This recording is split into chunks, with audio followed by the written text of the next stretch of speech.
네, 뉴스타워 오늘도 두 분의 전문가와 함께 주요 이슈들 살펴보겠습니다. 배상훈 전 서울경찰청 범죄심리분석관 그리고 김광산 변호사 나와 있습니다. 안녕하십니까? 네, 안녕하세요. 자, 먼저 이 PC방 살인 사건의 피의자 김성수의 신상이 공개가 된 데 이어서 당시 상황이 담긴 녹취록이 공개가 돼서 또 파장이 커지고 있습니다. 녹취록에 담긴 구체적인 내용을 한번 좀 살펴보도록 할까요?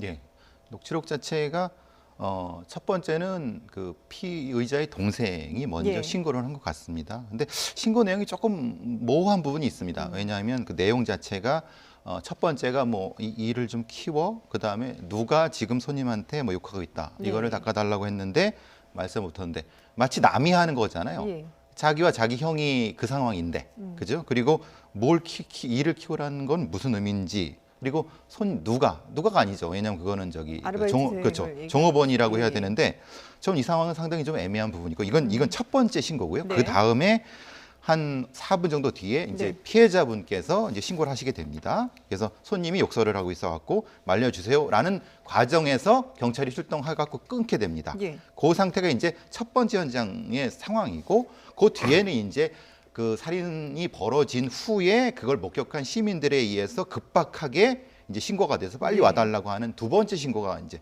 되는 거죠. 그렇죠. 예. 예, 지금 뭐 빨리 와주세요라는 말을 4번이나 반복을 할 정도로 아주 다급한 상황이었다고 하는데, 그런데 일단 1차로 경찰이 출동을 했을 때는 물론 이게 시비가 있긴 했지만 뭐 몸싸움이라든지 이런 부분이 없기 때문에 좀 강력하게 대응하기가 한계가 있지 않았느냐라는 얘기도 있지만, 또 한편에서는 첫 번째 출동했을 때 조금만 더 경찰이 지켜봤으면 어땠을까라는 아쉬움도 있거든요. 어떻게 근데 이제 보세요? 결과만 따져 보면 예. 굉장히 아쉬움이 많이 남죠. 네네. 이게 초기에 대응 조치에 미흡한 것이 아니냐, 이 부분도 사실은 굉장히 참혹한 살인 사건으로 이게 그렇죠. 예. 됐지 않습니까? 그래서 첫 번째 근데 경찰의 입장에서도 좀 이해할 부분은 좀 있어요. 그러니까 일반적으로는 단순한 말다툼, 시비 그런 경우도 다 112에 신고하거든요. 네. 그러면 사실 파출소에서 출동을 합니다. 근데 출동을 해서 보니까 단순한 말다툼이고 어떤 범죄가 발생하지 않았어요. 예를 들어서 뭐 멱살을 잡고 흔들었다랄지 아니면 누가 주먹으로 때렸다랄지 하면 예. 당연히 뭐 임의동의 형식으로 해서 파출소 갈 가능성이 크겠죠. 예. 그렇지만 당시에 이제 경찰은 그런 판단을 한 것 같아요. 뭐 단순한 말다툼, 특히 그 PC방의 자리와 관련해서 굉장히 지저분하기 때문에 손님은 요구를 했고 이제 거기에 대해서 종업원인 신 씨가 거기에 대응하는 과정에서 말싸움이 일어났기 때문에 뭐 이걸 뭐 파출소로 격리 조치를 한다랄지 아니면 조사를 한다랄지 이제 그런 부분이 아니니까 네. 잘 화해를 하시라고 하고 그냥 15분 만에 돌아갔던 걸로 보입니다. 예. 이제 그 이 직후에 바로 살인 사건이 났었죠. 그래서 사실 뭐 이 사건을 바라보는 입장 그리고 굉장히 이 살해 행위가 굉장히 참혹했지 않습니까? 그렇죠. 잔인했단 예. 말이에요. 그러면 이때 경찰이 좀 더 주의를 기울였다고 하면 이런 참혹한 살인을 막을 수 있었을 텐데 이제 그렇지 못한 것에 굉장히 아쉬움은 굉장히 많이 남아요. 그렇지만 예. 그 과정에서 보면 아쉬움은 있지만 경찰이 뭐 치명적으로 뭐 잘못했다. 그리고 그 살인 사건이 일어난 결과에 대해서 예. 경찰이 책임이 있다. 이렇게 말하기는 좀 어렵습니다. 예, 물론 이제 이게 뭐 결과론적인 얘기입니다만은, 근데 경찰이 철수한 뒤에 30분 만에 이게 참변이 발생해서 이제 더 아쉬움이 남는 부분인데요. 근데 앞서서 이제 그 전화 신고 내용을 분석을 하면서 동생의 말이 좀 조사를 해봐야 될 필요가 있다라고 말씀을 하셨는데, 일단 김성수의 동생은 이 아르바이트생이 욕설을 했다라고 주장을 하고 있고요. 그 이후에 또 이 아르바이트생 신 씨의 전화에 따르면은 손님이 욕을 했다. 이렇게 지금 서로의 주장이 엇갈리는 상황 아니겠습니까? 그렇죠. 이제 두 사람의 신고 내용 자체가 다르고, 예. 물론 같은 상황을 봤을 때 뭐 이 부분에 있어서는 판단을 분명히 해야 되는데 예. 신고 내용 자체만 가지고 판단할 수는 없습니다. 왜냐하면 그런 이제 경찰관이 가서 그러는데, 이 상황은 그러니까 신고 상황은 코드 2 상황입니다. 그러니까 코드 0, 1, 2가 있고 3가 있는데 이건 네. 코드 2 상황이고, 그러니까 코드 0 같은 경우는 급박하게 살인이 벌어지는 상황이 벌어진 상황이고, 이건 예. 코드 2 상황이라서 가서 확인한 다음에 조치하는 상황이거든요. 그러니까 코드 2 상황이라고 하면은 거기에서 이제 상황을 보고 결정을 했어야 되는데, 네. 아쉬웠다고 하는 건 그 상황을 어떻게 판단했느냐의 문제인데, 어떻게 판단하는 근거가 분명히 존재해야 되거든요. 예. 그러니까 어떻게 판단하는 근거는 이 사람의 이전에 말한 어떤 정황, 그리고 혹시라도 이 사람이 과거에 이 뭐 지구대 어차피 관할이기 때문에 네. 비슷한 것을 한 경험이 있는가에 대한 기억을 통해서 확인할 수 있는 상황이 있다고 하면 코드 상향을 요청을 할 수가 있거든요. 근데 이제 지금은 그냥 그 욕하고 약간의 말싸움이 있었던 상황은 끝나고 네. 도착했을 때는 일정 정도 이제 서로가 말싸움 안 하는 상황이기 때문에 경찰은 코드2 상황을 유지한 상태에서 화해시키고 떠나는 것이 올바르다고 판단했을 것 같습니다. 예. 그래서 근데 문제는 거기죠. 제가 판단하는 아쉬움은 그겁니다.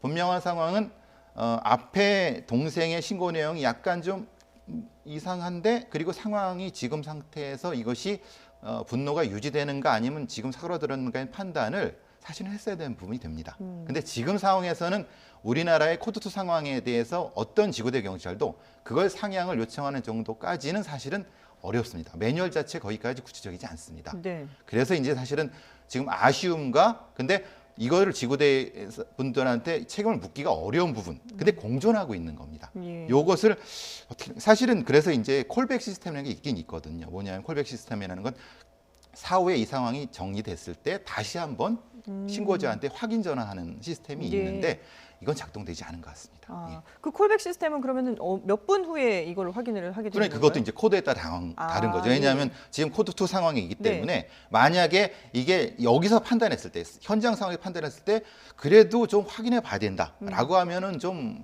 빠른 시간이지만 네.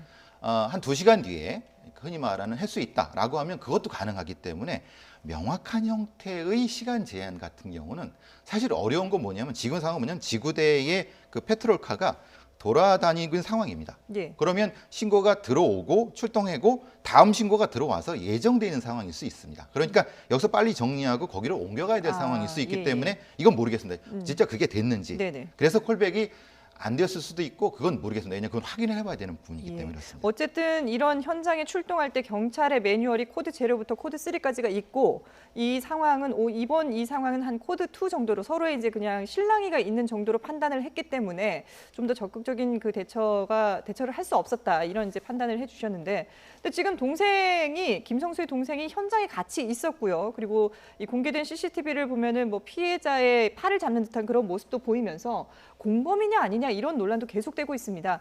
이에 대해서 김성수가 어제 발언을 했는데 들어보시죠. 왜 그렇게까지 잔혹하게 하셨나요? 그 동생이 공범이라는 의혹이 있는데 한 말씀 해주시죠. 공범 아니에요. 네? 공범 아니에요. 동생은 공범이 아니라고요? 우울증 진단서는 왜 내셨어요? 제가 낸 거 아니에요. 그거 누가 내셨습니까? 가족이 그 혹시 피해자 가족에게 하고 싶으신 말씀 있나요? 죄송해요. 제가 잘못을 했다고 생각하기 때문에 제가 값을 치러야 한다고 생각하고 있어요. 네, 여러 얘기를 했습니다만은 일단 동생이 공범이라고 보느냐라는 기자의 질문에 공범이 아니다라고 얘기를 했거든요. 어떻게 봐야 될까요? 그 뭐 소설 공범이라 할지라도 이제 동생을 아니라고 구하려고 하겠죠. 할 수밖에 없는 상황이겠죠. 근데 경찰 자체는 일단 공범이 아니라는 결정을 내린 것 같습니다. 그래서 그 내용 전체를 보면 이제 중요한 부분은 이제 칼을 그 PC방 내에서 다툼이 있은 다음에 네. 이제 집에 가서 칼을 가져오지 않습니까? 그렇죠. 그래서 그 사이에 서로 살해에 대한 어떤 공모를 했느냐. 그리고 동생이 형이 칼을 가지고 오는 것을 알고 있었고 네. 또 칼을 가지고 살해를 할 당시에 도와준 적이 있느냐 이제 이런 부분을 전체적으로 봐야 하거든요. 예. 그런데 지금 뭐 피해자의 팔을 잡고 있는 것은 이제 폭행 당시에 아마 팔을 잡고 있었던 거 보이고 이제 동생의 이 얘기 자체는 본인이 뭐 이렇게 형이 폭행을 한다랄지 이제 그걸 도와주기 위해서 한 것이 아니고 가장 가까이에 있는 게 피해자 신 씨였기 때문에 이제 피해자가 더 이상 서로 폭행을 못하도록 손을 잡은 것이다 이렇게 얘기를 하고 있어요. 네. 그런데 저 자체에 보면 이제 CCTV가 다 있기 때문에 그 부분을 판독하는 데 있어서는 뭐 판단하는 데서 이렇게 어렵지 않을 것으로 보입니다. 더군다나 지금 칼을 가지러 가는 것이 동생은 그 자리에 있고 담배를 피고 있었고 형은 집에 가서 이제 칼을 가져온 걸로 이렇게 알려져 있거든요. 예. 그러면 이제 전체적으로 보면 둘이 공모할 시간이 있었느냐? 물론 뭐 화장실에서 한 5초 정도 있었다고 그래요, 같이. 근데 5초 가지고 뭐 살해를 공모를 할 정도는 아니라고 보기 때문에 예. 이런 전체적인 CCTV와 목격자 진술에 의거하면 공범이 인정될 가능성은 거의 없다 이렇게 저는 봅니다. 예. 근데 지금 그 김성수가 어제 이제 치료 감호소로 이송되기 전에 이 모습을 저희가 보여드렸는데 뭐 죄값을 치르겠다라고 얘기는 했지만 사실 반성의 기미라기보다는 뭔가 좀 무기력해 보이는 그런 모습이었거든요. 이 심리 상태는 어떻게 봐야 될까요? 전체적으로 이제 법적인 처벌과는 다르게 저희 같은 범죄 심리 분석관 프로파일러들은 보는 건 앞 단계를 먼저 봅니다. 이 PC방 상황에서 왜 이 상황이 벌어졌을까라고 네. 하는데 이거 사실 저희는 루틴 상황이라고 하는데 루틴 상황이라는 건 다른 자리가 분명히 있음에도 불구하고 이 사람은 여기를 앉아야 되고 여기에 대한 나의 영역을 침범했기 때문에 그것을 침범한 알바생에 대한 일종의 징계라든가 훈계를 해야 되는 상황이라고 보여지면은 예. 다른 깨끗한 자리를 찾아갈 수도 있는데 그렇죠. 예. 보통 사람이면은 일요일 아침인데 사실은 뭐 다른 데에서 하는 게 더 정상적이지 않습니까? 이 사람은 근데 꼭 거기에 했어야 된다고 하면은 네. 문제의 상황은 그럼 이 사람한테 일정 정도의 그런 어떤 강박이 존재했다. 그럼 강박을 일정 정도 부추긴 게 동생이다. 아니면 강박을 방관한 게 동생이다라고 하면은 이 상황 자체에 대한 설명은 됩니다. 그래서 이 상황 자체가 뒤의 상황으로 연결될 수 있는가, 동기적 측면에 연결될 수 있는가에 대한 판단을 분명히 했어야 되는 건데, 예. 근데 이것은 법적인 처벌하고 다릅니다. 왜냐하면 법적인 처벌은 변호사님 말씀하신 것처럼 칼로 찌를 때 이것을 같이 했느냐 공범 여부지만은 예. 동기적 공범은 다른 부분이 있습니다. 예. 이거는 이제 법적인 처벌하고 다른 부분이기 때문에 왜 이 사람이 이런 행동을 유발했는가에 대한 거를 설명을 해야지만이 이 사람이 진짜 지금 저렇게 표현하고 있는 상태, 무기력한 표정과 동생이 공범하고 하지 않는 부분에 대한 설명이 될 수 있는 겁니다. 예. 근데 그것이 사실은 아직 설명이 안 되고 있는 거죠. 그래서 약간 지금 모호한 부분이 있습니다만은 저 상황 자체는 본인의 어떤 습관적인 부분일 수 있습니다. 왜냐하면 많은 사람이 자기한테 무엇인가 주목을 했을 때 급격하게 눈동자가 흔들어지고 사실 그 말을 좀 흐리는 부분은 네. 이 사람의 동창생의 얘기를 들어봐도 사실은 그런 느낌이 분명히 존재할 수 있습니다. 그러니까 그것을 저 상황이라고 뭐 단정할 수는 없거든요. 예. 그것을 같이 봐야 됩니다. 지금 그걸 정신감정을 하고 있을 겁니다. 예. 지금 동창생 얘기를 하셨는데 김성수의 얼굴이 공개가 되면서 이제 동창생들의 증언들도 잇따르고 있거든요. 저희가 그 말을 정리를 해봤습니다. 일단 PC방 살인사건 피의자로 언론에 나온 것을 보고 동창생들이 상당히 놀랐다고 합니다. 평소에 조용히 학교를 다니고 있어서 큰 문제를 일으켰던 적은 없다. 그리고 말수도 적은 편이라서 친구들과도 대화도 몇 마디 못 나눠봤다. 그런데 정신적인 문제가 있거나 괴롭힘을 당하는 등의 일도 전혀 없었다라고 얘기를 했거든요. 그러니까 평소에 학교 학창 시절에 아주 조용하고 눈에 띄지 않는 그런 학생이었던 것 같아요. 근데 이제 우울증 약을 한 10년 동안 복용을 했다고 예. 하면 이제 우울증 증상은 있었을 거로 보입니다. 근데 그것이 외부로 표출되는 형태가 그 사실 환자마다 다 다르거든요. 네. 그래서 저 김성수 같은 경우에는 아마 뭐 외부로 막 많이 나타나고 그런 경우는 아니었던 것 같아요. 폭력적으로 나타나는 건 그렇죠. 아니고 네, 말수가 굉장히 적고 예. 근데 그렇지만 경찰 발표에 의하면 그 전에 이제 상해 전과 이범이 있다고 그러잖아요. 네. 2번이나 전과 있기 때문에 아마 약간 그런 성향이 좀 있었지 않나 싶습니다. 근데 우리가 좀 이제 궁금해하는 것들이 지금 사실은 굉장히 심신미약과 관련된 논란이 굉장히 심하잖아요. 그렇죠. 그런데 심신미약의 상태 자체는 지금 쭉 이제까지 정신적으로 어떤 환자로서 치료를 받았기 때문에 심신미약이다. 그런 거에 대해서 인정하는 게 아니고 예. 범행 당시에 심신미약이냐 여부가 중요하거든요. 그렇기 때문에 단순 우울증을 앓았다는 걸로는 심신미약이라고 볼 수가 없어요. 네. 그리고 범행 당시에 그 우울증으로 인해서 본인의 어떤 의사결정 능력이랄지 사물을 변별할 능력 자체가 굉장히 미약했느냐. 그러면 이제 필요적 감경, 무조건 감경을 해줘야 하는 거죠. 네네. 그렇지만 지금 김성수의 어떤 상태를 보면 처음에 폭행이 있었고 그다음에 집에 가서 칼을 가져왔잖아요. 그럼 칼을 처음에 이제 말다툼이 예, 있었고 말다툼이 있었고. 이제 칼을 가져왔으면 칼을 가지러 가는 것은 굉장히 계획적인 범행이거든요. 그럼 계획적 범행 같은 경우는 심신미약이 잘 인정이 되지 않아요. 네. 그리고 이제까지 어떤 법원의 어떤 판례를 전체적으로 보면 단순 우울증과 관련해서는 심신미약을 인정한 사례가 거의 없습니다.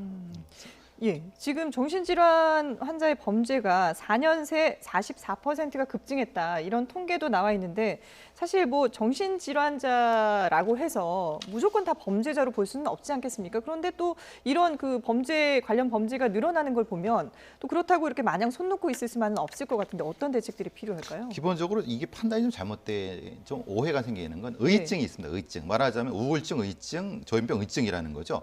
조현병으로 판단된 사람들이 아니라 그렇게 판단을 거기 경계선에 있는 사람들이 제일 많거든요. 예. 몇십만 명이 된다고 합니다. 그러니까 직접적으로 정신적인 질환이 있는 사람들의 치료는 분명히 필요한데 그것에 있는 그 의증을 가진 사람들에 대한 대처. 그냥 관리, 사실은 그게 문제가 되는 거죠. 예. 그렇기 때문에 관리가 안 되기 때문에 지금 4년 때 44%가 늘어났다는 것도 실제로는 지금 지역사회 보건센터가 분명히 존재합니다. 네. 그런데 지역사회 보건센터가 존재하지만은 거기에 인력이나 조직 부분이 너무 미약한 부분이 있고 그것이 경찰의 어떤 폭력적인 이제 그 통계 시스템과 연동이 안 된다고 하면은 이 사람이 진짜 위험성이 있는데 치료를 받아야 되는데 연동이 안 되니까 누가 위험성인지 모른다는 겁니다. 예. 그러니까 관리 체계가 구멍이 있다는 거죠. 그러니까 환자를 범죄자로 지금 절대 하지 안 되지만은 네. 분명히 의심 가는 사람을 치료해야 되는 건 맞는 건데 그게 지금 체계적으로 이 시스템이 안 맞고 있다는 것이 지금 우리 사회의 가장 큰 문제가 될 수 있습니다. 예. 이게 관리도 힘들고 또 실제로 그와 관련된 어떤 치료도 제대로 이루어지지 않는 부분들이 많은 게 현실인 것 같아요, 그죠? 그 이제 인권적인 측면이 있었어요. 예. 그리고 또 우리가 아시다시피 뭐 정신질환이 있다고 그래서 다 범죄성이 있다거나 뭐 재범이 위험성이 있다거나 그러진 않아요. 네. 근데 그 징후를 갖다 미리 포착하기도 굉장히 어려울 뿐만 아니라 뭐 분노 조절 장애처럼 예. 어떤 상황에 따라서 본인의 어떤 정신적 발현에 의해서 본인이 컨트롤 수 없는 그런 상황이 오는 거거든요. 그래서 거기까지 국가 권력이 개입하기가 굉장히 어렵습니다. 예. 그래서 이제 그 부분에 대해서는 참 뭐 예를 들어서 어떤 그런 위험성이 있는 경우랄지 그런 경우 이제 어떤 치료 대책 이제 이런 것들이 좀 사회 안전망이 좀 갖춰져야 하는데 사실 현실적으로 굉장히 어렵다고 볼 수밖에 없는 거고 그 다음에 두 번째는 이제 이런 문제가 있죠. 이제 김성수처럼 범행을 했어요. 네. 그래서 법원에서 형이 선고됩니다. 그리고 성을 복역한 다음에 나온 다음에 예. 이게 정신적 치료가 안 되면 재범 위험성이 무조건 있는 거거든요. 대부분이 있죠. 무조건은 네. 아니지만 대부분이 있기 때문에 그러면 그런 경우 어떻게 관리를 할 것이냐. 예. 굉장히 그게 문제거든요. 그래서 뭐 우리가 아는 뭐 보호 처분 뭐 그런 제도를 만들자고 하는데 이건 또 인권적 측면에서 또 있을 수 뭐 굉장히 법을 제정하기 굉장히 힘든 부분이 있어요. 네네. 그래서 일단 국가가 관심을 가지고 일단 우발적 범에 대해서 이제 국가 차원에서 어떻게 할 수가 없을 겁니다. 예. 그렇지만 사전에 어떻게 인지할 수 있는 제도 그리고 사후에 관리할 수 있는 어떤 제도 이런 것들에 대해서는 좀 뭐 국가의 재정적 지원이랄지 아니면 예. 스스로 본인이 제법의 위험성이 있다고 생각한다랄지 아니면 가족이 그런 것을 인지했을 때는 이제 도와주는 그런 여러 가지 대책들이 좀 마련돼야 한다고 봐요. 예. 자, 뭐 피의자 김성수에 대한 정신 감정도 이제 이루어지고 있는데 박상기 법무부 장관이 신속하게 그리고 정확하게 검증을 하라라고 지시를 했기 때문에 아마 조만간 결과가 나오지 않을까 싶은데요. 그 또 결과도 지켜보도록 하겠습니다.